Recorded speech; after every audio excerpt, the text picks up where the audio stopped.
Mesdames et messieurs, bienvenue dans cette émission. C'est pour moi un plaisir de vous retrouver une fois encore nombreux en train de nous regarder à ce jour. Je vous rappelle que nous sommes déjà en 2022, une année promis, une année du social par le président de la République Félix-Antoine Tshisekedi Tshilombo. Nous allons en parler dans cette émission avec mon invité. Nous parlerons également de la responsabilité de la jeunesse, n'est-ce pas, en République démocratique du Congo. Qu'est-ce qu'elle doit faire pour voir ce pays se développer? Quelle est la responsabilité de la jeunesse dans le processus électoral? En tout cas, toutes ces thématiques sont à découvrir. Les réponses à toutes ces thématiques sont à découvrir avec mon invité sur ces plateaux. Il s'agit bien de Paul Espoir Mbangou. Bienvenue, monsieur Paul Espoir Mbangou. Merci beaucoup, Gilles. Merci beaucoup à tous les téléspectateurs qui nous regardent.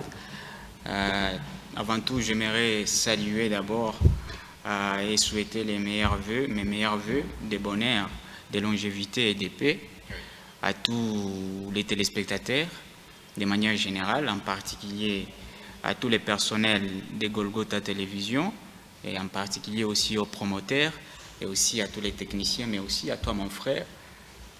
Nous sommes en 2022 déjà, et j'ai appris que tu as fait, à travers les réseaux sociaux, que vous avez fait un mariage. Toutes mes félicitations. Merci aussi beaucoup, déjà. Merci. Alors, vous portez aussi bien? Ouais, là ça va. Bien sûr, je suis convalescent, j'étais un peu souffrant. Mais là, Dieu est en train de faire grâce et je suis en train de récupérer. Voilà pourquoi nous avons reçu beaucoup de messages des gens qui nous posaient la question: où est parti Paul Espoir Mbangou? Nous ne voyons que Mbangou, un seul Mbangou, parce qu'il y en a deux qui sont actifs dans la ville de Lubumbashi. Il s'agit bien de John Mbangou et de Paul Espoir Mbangou. Alors, vous êtes le coordonnateur de l'AGED. Oui. Qu'est-ce que cela veut dire exactement? L'AGED signifie tout simplement Association des jeunes espoirs de demain. C'est une association qui regroupe plusieurs jeunes de toutes tendances, de toutes catégories, et qui a des objectifs spécifiques. Cela veut dire que c'est lui, par exemple, de donner à la RDC des jeunes consciencieux et capables de créer et de développer par eux-mêmes notre pays, bien sûr, en essayant de protéger les acquis déjà de la République démocratique du Congo. Est-ce que cette mission-là est facile? La mission, elle n'est pas facile, mais nous sommes en train d'essayer de faire quelque chose afin que l'on puisse, dans la mesure du possible, essayer de changer la donne qui est déjà pas bien. Voilà pourquoi la création de cette association des jeunes espoirs de développement. D'ailleurs, j'invite tous les jeunes qui me regardent dans un autre moment de nous rejoindre pour essayer de faire les combats ensemble. Voilà. Alors, nous allons parler, avant d'arriver au niveau de la responsabilité de la jeunesse, peut-être un mot. Vous avez vu, n'est-ce pas, Moïse Katumbi Chapwe, le patron de Ensemble pour la République, sillonner un peu l'ancienne province orientale. Vous avez vu les plans que Moïse Katumbi a fait. Et comment vous avez analysé, n'est-ce pas, ces safaris-là de Moïse Katumbi? Merci. Déjà, vous savez déjà que je suis un katumbiste, donc je ne peux qu'apprécier la tournée du président Moïse Katumbi. Il est allé pour une mission officielle. Cela veut dire qu'il est allé lancer officiellement les partis qui a été créé déjà le 18 décembre, depuis le 18 décembre 2019. Maintenant, là, il est allé faire le lancement officiel du parti et il a choisi la province de Kisangani, la ville de Kisangani pour lancer... la Chopo. Dans la Chopo, bien sûr, pour lancer les activités du parti. Et vous avez vu ce qu'il a fait comme meeting avec beaucoup de gens qui sont venus l'accueillir, parce que Kisangani n'est pas n'importe quelle ville, c'est une ville qui porte beaucoup d'histoire pour la République démocratique du Congo, si je ne me trompe pas. C'est là où est venu même notre premier héros national, Patrice Emery Lumumba. Oui, alors lui qui travaillait dans des entreprises, là-bas, Kisangani. Oui. Alors, est-ce que c'est l'homme de 2023? C'est l'homme de... Vous me posez la question ou vous voulez que j'ai... Non, certains pensent que c'est pas l'homme de 2023. Si c'est pas lui, c'est qui d'autre? Moi, je ne vois. Des challengers qui sont là. Des challengers, il y en a, mais je trouve qu'ils ne font pas le poids face à Moïse Katumbi. Pour preuve, vous avez vu vous-même, il fallait que Moïse quitte Lubumbashi pour aller à Kisangani, être accueilli comme un roi. là-bas, pour que les autres déjà commencent à s'agiter, parce qu'ils savaient déjà que les programmes de Moïse Katumbi étaient de quitter Kisangani pour aller dans les Grands Kasaï. Vous avez vu les autres s'agiter, ils ont précipité, parce qu'ils savaient que s'il arrivait déjà dans les Grands Kasaï, ça risque d'être catastrophique pour les autres. Voilà. Voilà, vous avez vu vous-même les réactions des uns et des autres. C'est pour dire que c'est l'homme de 2023. On n'a pas un autre, en tout cas, pas pour le peuple congolais. Voilà, alors nous attendons en tout cas le début de la campagne électorale pour voir beaucoup de candidats postuler à la présidentielle. Vous savez déjà que le président de la République, Félix Antoine Tshisekedi Tshilombo, est dans l'espace Grand Kasaï. Lui aussi, il a quand même fait de plans avant que nous parlons de son message. Bon, je crois que c'est tout à fait normal qu'il fasse des plans. C'est son fief. C'est là où se trouve la plus grande base du président de la République. La seule différence entre lui et Katumbi, c'est que Katumbi est allé dans une autre partie de la République démocratique du Congo, qui est aussi chez lui, mais qui n'est pas sa base naturelle. Et il a fait les plans, et si vous essayez de comparer les choses, il n'y a même pas de débat. D'ailleurs, moi, j'ai déjà dépassé cette étape de discuter sur la popularité de quelqu'un, des gens. Ça, c'est déjà dépassé. Moïse Katumbi l'a déjà démontré plusieurs fois. On ne peut pas continuer à revenir sur ces débats-là. Donc, je crois que c'est tout à fait normal que le président Félix Tshisekedi puisse faire les plans dans les Grands Kasaï. Mais je suis en train tout de même, bien sûr, on va y arriver. Je vous laisse l'amabilité de me poser cette question. Je voulais déjà précipiter, mais je crois que vous allez me poser cette question. Voilà, alors le président arrive le vendredi à Kananga. D'abord, il était à Mbujimayi, où il a fait un message qui a un peu frisé certaines personnes. Est-ce que ça vous a frisé aussi quand il a parlé des frères du sang? Exactement. Je suis encore, même maintenant là que je vous parle, très déçu. Pourquoi? Déçu? Très déçu. Comment ça? De ce discours, parce qu'un président de la République, c'est le garant de la nation. Il est le garant du bon fonctionnement de toutes les institutions de la République. Toutes les institutions marchent très bien. Toutes les institutions, vous n'allez pas me dire que toutes les institutions marchent, je ne vais pas aller dans ces débats-là, mais je crois qu'en tant que garant du bon fonctionnement des institutions de la République, il appartient à tous les peuples congolais. Oui. Je ne vois pas pourquoi ces messages-là est intervenu là-dessus. Moi, je trouve que le président de la République pouvait au moins tenir un discours responsable. Cela veut dire qu'un discours qui réunit tous les Congolais et non pas un discours qui sépare. Parce que si vous allez dans la constitution de notre pays, qui est la loi fondamentale de la République, par exemple, si nous prenons l'article 12, l'article 12 dit que tous les Congolais sont égaux et ont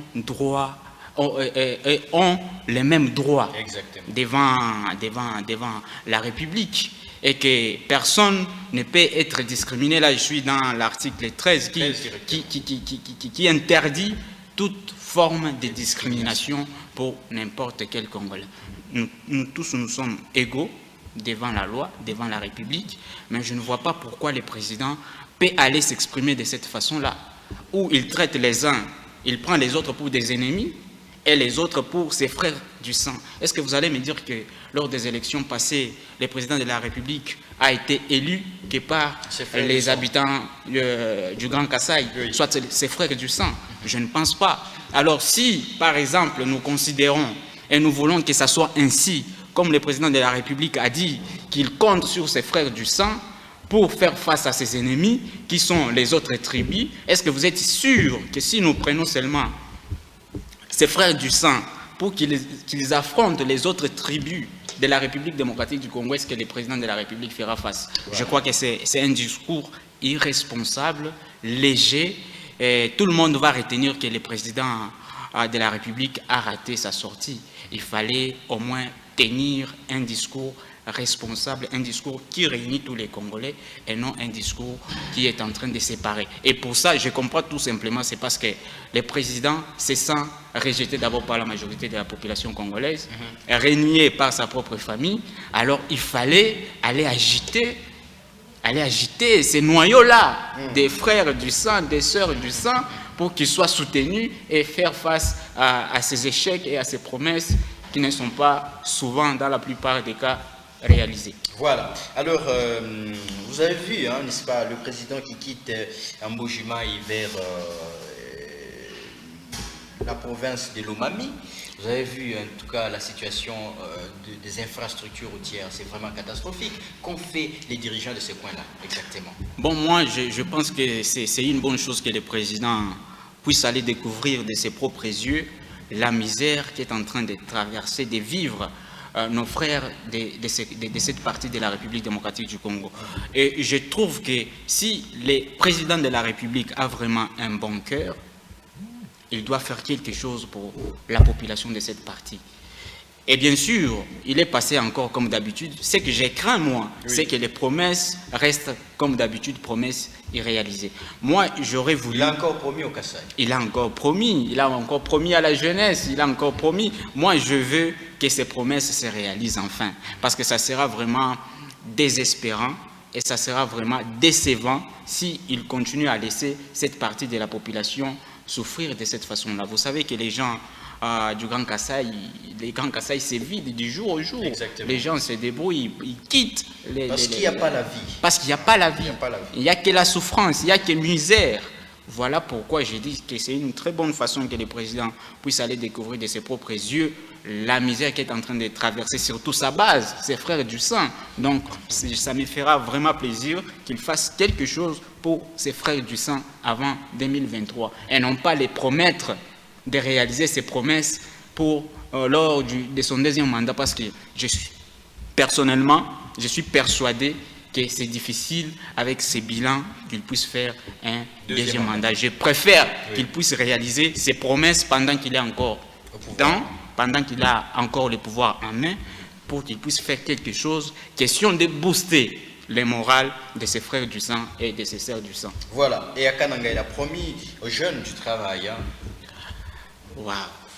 Il a promis du travail grâce à son programme de développement des territoires, des 145 territoires. On parle de la même chose, on revient toujours à la même chose. Promesse, promesse, promesse, promesse. En tout cas, là, je suis en train de parler en tant que jeune, lésé, en tant que leader des jeunes, qui a derrière lui une base des jeunes qui soutiennent l'idée, surtout l'idée de l'association des jeunes Espoir de demain, AGED. Là, je ne crois même pas que cela va se réaliser.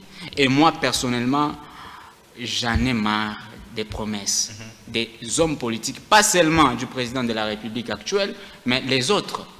Vous savez, nous avons des garanties dans la Constitution de la République. Oui. La Constitution de la République a déjà garanti que la jeunesse doit être protégée. Si je ne me trompe pas, c'est sous l'article 42, où la Constitution dit que l'État congolais a l'obligation de protéger la jeunesse et de veiller à son développement intégral. Je me pose des questions. Quelle protection, par exemple, l'État congolais donne à la jeunesse lorsque les autorités, les hommes politiques prennent des armes pour donner aux jeunes d'aller s'entretuer, pour envoyer les jeunes gens sous la rue pour aller casser, manifester pendant qu'ils sont encore dans les bureaux climatisés. Vous savez, la jeunesse constitue la majorité de la population congolaise. Oui. Nous constituons au moins les 67% de la population congolaise. Et moi, je me dis, nous sommes en train de faire la politique congolaise. Nous sommes partout. La jeunesse est le moteur de la politique congolaise. Imaginons seulement la politique congolaise sans la jeunesse. Les grands hommes que nous connaissons aujourd'hui qui sont populaires, par exemple, je peux citer mon leader, Moïse Katumbi. Sans cette jeunesse, Moïse ne serait pas les vrais Katumbi dont nous parlons. Les raïs, Joseph Kabila ne serait pas les raïs, les bétons ne seraient pas bétons s'il n'y avait pas cette jeunesse. Exactement. Les partis politiques que nous sommes en train de voir ici, sans la jeunesse, ça serait des clubs de parents. Dans la rue, sans cette jeunesse, il n'y aurait pas de manifestations, des marches, des colères, des contestations, des soutiens aux institutions, il n'y aurait pas tout ça. Je vous rappelle, sans cette jeunesse, imaginons seulement sans la République démocratique du Congo ou la politique congolaise sans cette jeunesse. Il n'y aurait pas de groupes armés incontrôlés, par exemple, à l'est du pays de la République démocratique du Congo, et Ben y serait en paix. Imaginons la politique congolaise sans cette jeunesse. Par exemple, Rossi Mukendi serait encore vivant, oui. Li Kunkulula serait encore vivant, Thérèse Kapangala serait encore vivant, et tant d'autres martyrs seraient encore vivants. Ils sont morts pourquoi? Parce que nous avons été instrumentalisés.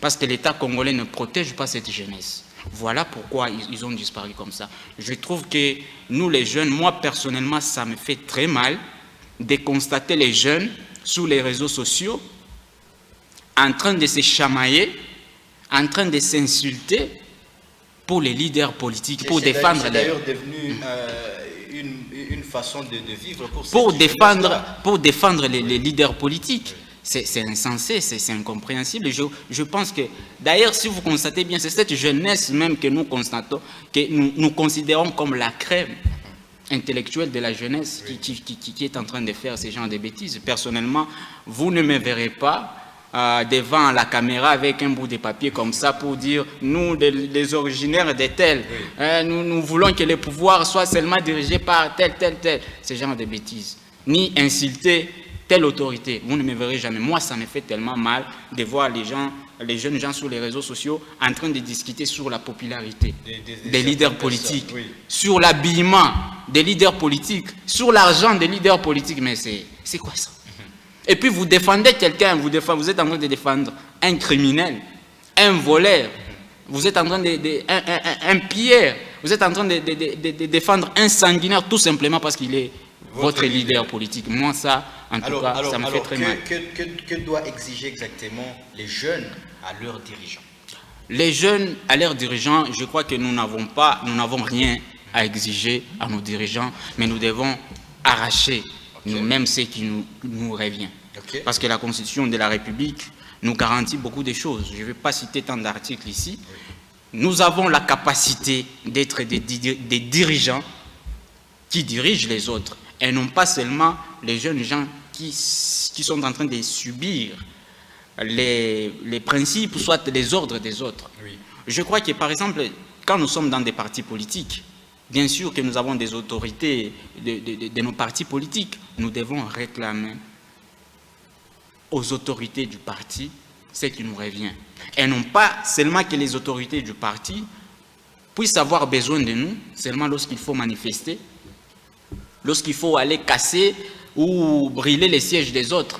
Non, il faut que les autorités des partis politiques nous invitent aussi pour prendre de grandes décisions. Parce que souvent, ça se passe comment? C'est un comité des sages qui s'est réuni quelque part, qui prend des décisions, et puis à l'insu de la jeunesse. Et puis, ils donnent des ordres, ils envoient des ordres aux subalternes pour que nous puissions exécuter. Et si vous voyez, lorsque nous arrachons les pouvoirs, souvent, la jeunesse est déçue, parce qu'on prend seulement les autres, et puis on se dit, bon, lorsqu'on a déjà distribué tout, et puis on dit, les restes ici, nous ne pouvons pas donner la jeunesse à la femme. Non, moi je veux que les partages soient égaux, que les jeunes se mettent autour d'une même table avec les parents, avec ceux qui nous ont précédés, parce que nous faisons partie de la politique. Nous sommes au cœur même de la politique. Voilà. Alors 2023 est en train d'approcher. Alors il y a déjà le processus électoral en République démocratique du Congo qui est en marche. Et vous, l'AGD, n'est-ce pas, je pense que vous préparez aussi pour affronter ces élections en accompagnant votre leader, bien sûr. De manière générale, AGD est apolitique. Moi, je fais la politique, mais AGD ne fait pas la politique. Les membres d'AGD ne font pas la politique. Mais nous nous efforçons de faire de notre mieux à notre niveau pour accompagner au moins les autorités, pour accompagner aussi les particuliers les uns et les autres, mais nous avons aussi nos propres initiatives pour aider au moins la population congolaise d'une manière ou d'une autre. Et nous sommes en train de nous concentrer pour que 2022, comme 2022 commence, avant même d'arriver en 2023, que nous puissions faire quelque chose pour la population congolaise. Nous avons des activités que nous organisons souvent, nous avons des réunions que nous organisons, mais pourquoi pas un jour essayer aider de manière globale la République démocratique du Congo d'une façon ou d'une autre. Mais déjà, je vous signale que AGED est apolitique. Voilà. Alors, une petite question. Comment vous trouvez la situation socio-économique de la jeunesse et de la République démocratique du Congo? La situation socio-économique de la République démocratique du Congo, sans vous mentir, elle est catastrophique. Catastrophique. Catastrophique, vous n'avez qu'à constater par vous-même. Je ne suis pas en train ici de faire les éloges au précédent président ou à l'ex-président Joseph Kabila Kabange. Oui. Il avait ses défauts, il avait tout comme aussi ses qualités. Je ne sais pas si c'est la situation économique mondiale qui est à la base de cela, mais au moins je vous rappelle, si vous vous souvenez aussi qu'à l'époque de Joseph Kabila, par exemple, une bouteille d'huile, on l'a payé, par exemple, je me rappelle bien, moi je payais ça à 2000 francs, mais 2500. Actuellement, c'est 4500. Si nous voulons parler d'un verre de sucre, oui. C'est combien actuellement? 700 ou 900 comme ça. À l'époque, c'était 300, 400 francs. Pareil pour les surgelés. Oui.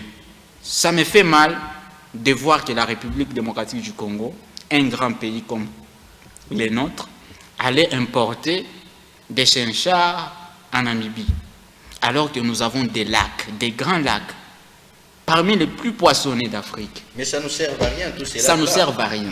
J'étais content au début du mandat du président de la République, Félix Tshisekedi, de voir les bateaux qu'on nous avait amenés de quelque part, soit disant que ces bateaux sont venus ici pour faire la pêche industrielle. Oui. Ces bateaux-là, je ne sais pas où ils sont partis. C'est calme. Nous avons tant de richesses ici. À Kachobwe, vous avez vu par exemple mon leader Moïse Katumbi. Avec tant de gros poissons qui naissent, oui. Grandissent et mourent de la vieillesse. Oui. Qui sont en train de mourir de la vieillesse. Et pendant ce temps, vous partez nous chercher des cinchards et vous vous vantez d'avoir aidé la population. Ces cinchards-là, nous allons les manger. Et puis, ces cinchards-là sont où? Seulement à Kinshasa. Oui. Je ne vois pas les répercussions de ces cinchards ici à Lubumbashi ou à l'intérieur. C'est seulement à Kinshasa. Et ça ne suffit même pas à Kinshasa, la seule ville de Kinshasa. Donc, pour vous dire que la situation socio-économique de la population est catastrophique. Et je rappelle au président de la République que si le président de la République veut assez que la minorité de la population qui les soutient encore puisse avoir confiance en lui, il doit faire quelque chose. Sinon, je vous dis, n'importe quelle personne consciente plutôt, qui va se présenter à l'élection présidentielle face au président de la République risque de les battre, parce que je ne crois pas que, même si le président de la République est allé agiter les noyaux des frères du sang et des sœurs du sang, que cela puisse faire quelque chose, parce que je suis sûr que même dans les Grands Kasaï, il y a certaines personnes qui sont contre, qui ont dit non, notre frère n'a pas bien travaillé. Alors s'il doit convaincre, il doit récupérer la confiance de ces gens-là, il doit faire quelque chose avant la fin de son mandat. Je ne suis pas tout à fait d'accord, par exemple, avec M. Kabouya, qui dit oh, les bilans sera partagé. Oui, ce n'est pas seulement les bilans. Kabila, Katumbi, Bemba. Ce n'est pas seulement les bilans de l'IDPS, mais ça c'est insensé. Oui. Qui détient le pouvoir actuellement? Qui détient le pouvoir? C'est quel parti qui a le pouvoir en main? C'est l'IDPS. Bien sûr, l'Union sacrée vient après, mais l'IDPS détient le pouvoir. Donc l'IDPS doit être responsable. Et pour moi, je prends ça comme un aveu d'échec pour M. Kabouya qui dit non. Donc il reconnaît qu'ils n'ont pas... Donc l'IDPS a échoué. A échoué. Alors pour ce faire... Lamentablement. Pour ce faire, on doit partager cet échec avec les autres qui sont venus. C'est irresponsable. Je crois que l'IDPS doit travailler et l'IDPS ne doit pas continuer, je me permettez la tautologie, de se comporter comme un opposant. Ils ont encore le pouvoir, ils doivent travailler dans le calme pour essayer de récupérer les peu de respect qui les reste. Voilà, alors chers amis de l'UDPS, vous avez compris que si le président de la République Félix Tshisekedi et son gouvernement de warriors ne font absolument rien, la population ne lui fera plus confiance et il risque de faire un seul mandat, comme ce fut le cas avec Donald Trump aux États-Unis d'Amérique, qui n'a fait qu'un seul mandat de 4 ans aux États-Unis. Ouais, de 4 ans. De 4 ans. Et chez nous, le président Tshisekedi risque de faire 5 ans. non renouvelable et il va partir. Et donc, vous avez l'obligation de convaincre la population sur le plan social. Ça ne sert à rien de s'attaquer aux gens qui critiquent la gestion du président Tshisekedi, parce que celui qui est actuellement président de la République, s'il échoue, c'est votre famille politique qui va échouer aussi, parce que vous avez fait plus de 30 ans dans l'opposition. Vous avez beaucoup critiqué Joseph Kabila comme étant quelqu'un qui a failli, qui n'a pas su développer le pays, mais malheureusement, vous avez été aussi au pouvoir, mais vous n'avez pas su aussi développer ce pays. Alors, ça vous sera en tout cas très difficile de faire un deuxième mandat. Alors, pour Paul Espoir Mbangu, nous sommes pratiquement à la fin de notre émission. Quel est le grand message que vous pouvez lancer à la population qui vous suit à l'instant même sur la télévision? Les grands messages, c'est que la population congolaise n'est pas naïve. Je demande au peuple congolais de faire confiance aux bonnes personnes. Et pour l'instant, ça ce n'est que mon avis personnel, pour l'instant, je trouve que la personne qui incarne de la plus belle des façons l'espoir de la République démocratique du Congo, c'est le président Moïse Katumbi. Donc je demande à toute la jeunesse de les soutenir, de l'accompagner. Donnons-lui cette chance-là, parce que les autres ont tenté, ont essayé et ont échoué.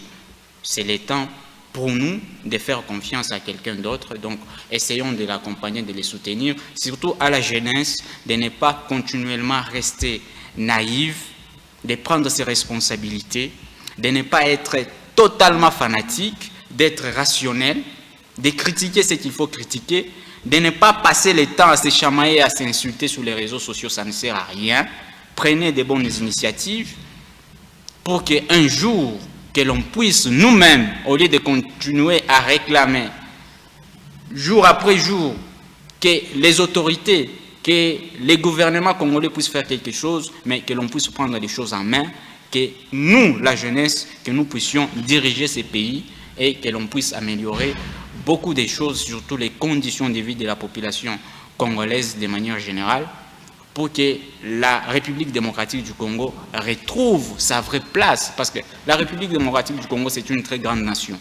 Elle ne mérite pas ce qu'elle est en train de subir actuellement. Nous avons tant de richesses. D'abord, nous-mêmes, la jeunesse, nous sommes une richesse, une très grande richesse. Donc, je demande aux jeunes d'exploiter cette jeunesse.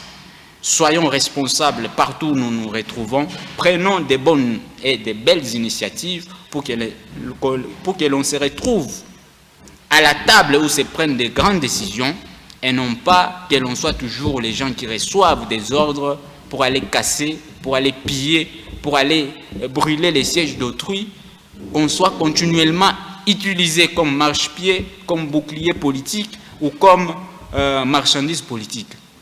Non, 2022 commence, nous devons changer notre façon de voir les choses, notre mentalité surtout. J'y arrive pour que cette jeunesse puisse récupérer ce qui lui est dû. Voilà, Paul Espoir Mbangu, merci et d'avoir commencé l'année 2022 avec nous. C'est un honneur pour moi d'être reçu comme premier invité pour la première émission de 2022.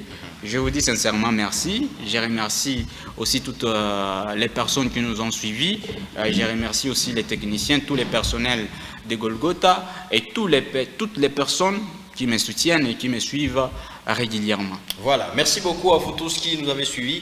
On dit également merci au professeur Janon Mpagna, qui est le directeur général de l'ISTEL, voilà, Institut supérieur des techniques de Lubumbashi. Merci également à Jean Moussangampiri, qui est le président de Maman Espoir du Congo, et aussi au pasteur Camille Mboko, le révérend pasteur Camille Mboko, représentant légal du ministère des Restaurations pour Christ. Merci à vous tous, et aussi à Raphaël Kassongo et Yves Chemou. Merci et bye bye. Wow. Voilà.